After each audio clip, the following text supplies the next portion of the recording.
গেছে এখনো পর্যন্ত সিবিআই চার্জশিট দিতে পারেনি, ফলে তরুণী চিকিৎসককে ধর্ষণ খুনের মামলায় জামিন পেয়ে গিয়েছেন আর জি কর মেডিকেলের প্রাক্তন অধ্যক্ষ সন্দীপ ঘোষ।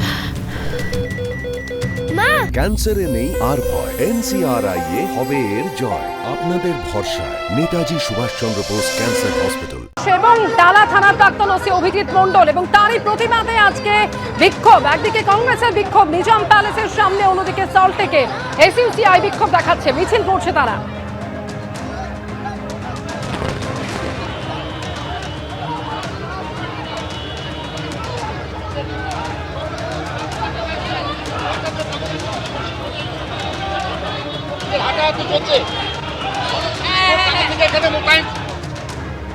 রুমা পাল সরাসরি রয়েছেন। রুমা, দেখতে পাচ্ছি আমরা পুলিশ সরিয়ে দেওয়ার চেষ্টা করছেন কংগ্রেস কর্মী সমর্থকদের।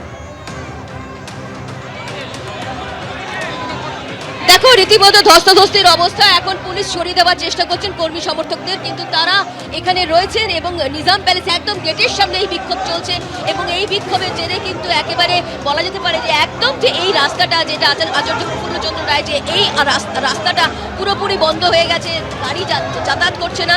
একদম ঠিক সিবিআই এর যে দপ্তর নিজাম প্যালেসের সামনেই কিন্তু এই বিক্ষোভের ছবি আমরা দেখতে পাচ্ছি। এতক্ষণ ধরে প্রায় আধ ঘন্টা ধরে কিন্তু এই বিক্ষোভ চলছে এবং তার মধ্যে জানিয়ে রাখি কিছুক্ষণ আগে কিন্তু কংগ্রেসের কর্মী সমর্থকরা, যেটা আমরা দেখেছি যে তারা ডিম ছুটছেন। কেন ছুটছেন? কারণ সিবিআই এর ব্যর্থ, সিবিআই এর এই অপদার্থতার জন্য তাদের বক্তব্য যে এই কারণে কিন্তু তারা এই বিক্ষোভে সামিল হয়েছেন। এই মুহূর্তে আমরা দেখতে পাচ্ছি রাস্তায় বসে পড়েছেন কর্মী সমর্থকরা, রাস্তায় বসে পড়েছেন। একদম পুলিশের তরফ থেকে তাদের সরানোর চেষ্টা করা হয়েছিল, কিন্তু তারা রাস্তায় বসে পড়েছেন, একদম রাস্তায় বসে বিক্ষোভে সামিল হয়েছেন এবং তাদের একটাই বক্তব্য, সিবিআই কেন চার্জশিট জমা দিতে পারলো না, কেন এই ইনভেস্টিগেশনের নামে তারা একটা প্রহসন করলো। ইনভেস্টিগেশন, যেই ইনভেস্টিগেশনের দিকে তাকিয়ে কিন্তু গোটা বাংলা, গোটা দেশ, সেখানে কি করে সিবিআই এই 90 দিনের মধ্যে চার্জশিট দিতে পারলো না? কারণ মানুষ মনে করেছিল যে একটা ইনভেস্টিগেশন এজেন্সি, যেখানে ইনভেস্টিগেটিং এজেন্সি, যেখানে কিন্তু মানুষ মনে করেছিল যে সত্য বেরিয়ে আসবে, তা সত্ত্বেও কিন্তু দেখা যাচ্ছে যে সত্য ধামাচাপা দেওয়া হচ্ছে, এমনটাই কিন্তু মনে করছেন অনেকে এবং এই মনে করার জন্যই কিন্তু রাস্তায় চলে এসেছেন এবং বিক্ষোভ দেখানো হচ্ছে কর্মী সমর্থকদের থেকে।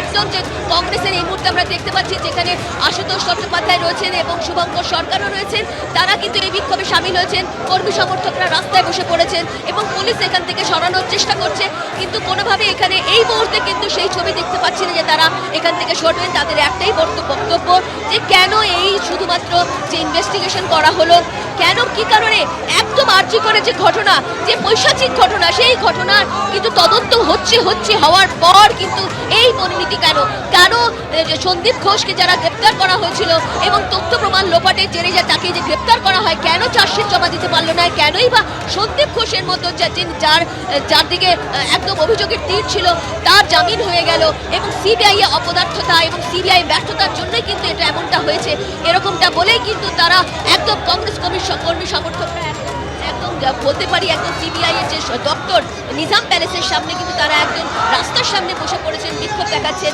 সিবিআই এর গেট একেবারে যেখানে বন্ধ করা হয়েছে, পুলিশের কর্মীরা রয়েছেন, তারা ভেতরে প্রবেশ করতে দিচ্ছেন না, কিন্তু কর্মী সমর্থকরা একদম এজেন্সি পোস্ট রোড যেটা রয়েছে সেখানে কিন্তু তারা বসে পড়েছেন, রাস্তায় বসে পড়ে তারা বিক্ষোভ দেখাচ্ছেন, প্রতিবাদ জানাচ্ছেন।